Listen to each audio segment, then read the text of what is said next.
Here's some tips on how to get started on problem number 11 on the Chapter 3 homework. This is Tipler, Chapter 3, number 53. The main thing to understand on this problem, you've got a boat and it's heading north, accelerating for a certain amount of time, and then it heads west and continues west for a certain amount of time at a constant speed that was attained at the end of the northward thing. So you've got this speeding up and then basically a constant speed, and it looks something like this if you look at it with your vectors. So it's going to go north,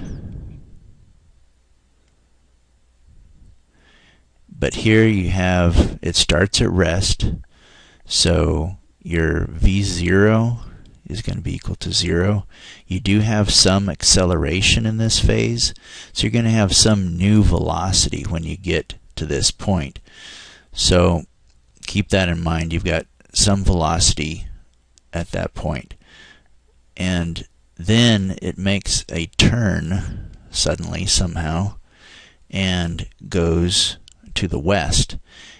That maintains that constant speed that you had when you got to here. So this is constant all the way through here. So A is equal to 0. What you need to do is you need to figure out your position vector. So it's going to go a certain distance north. You can figure that out because you have a constant acceleration. So figure out how far it goes to the north, and then you have time for that. And you also have a time as it goes to the west, so you can figure out the displacement this way. So you're basically going to get your delta y this way, you're going to get your delta x this way.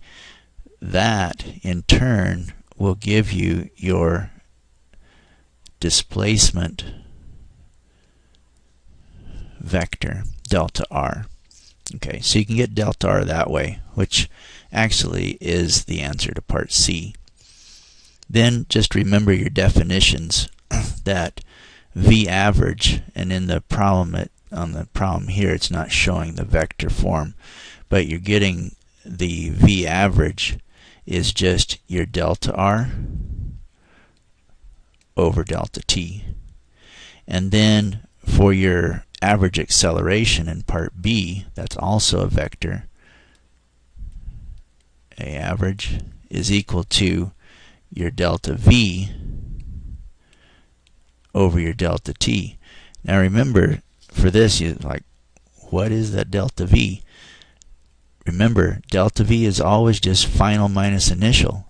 So that is your v final vector minus your v0 vector over delta t. Keep in mind what your v0 vector was right there. Your v final vector is whatever it's doing when it got to that point. So that is your average acceleration when you take that delta v. So I think you can handle it from there.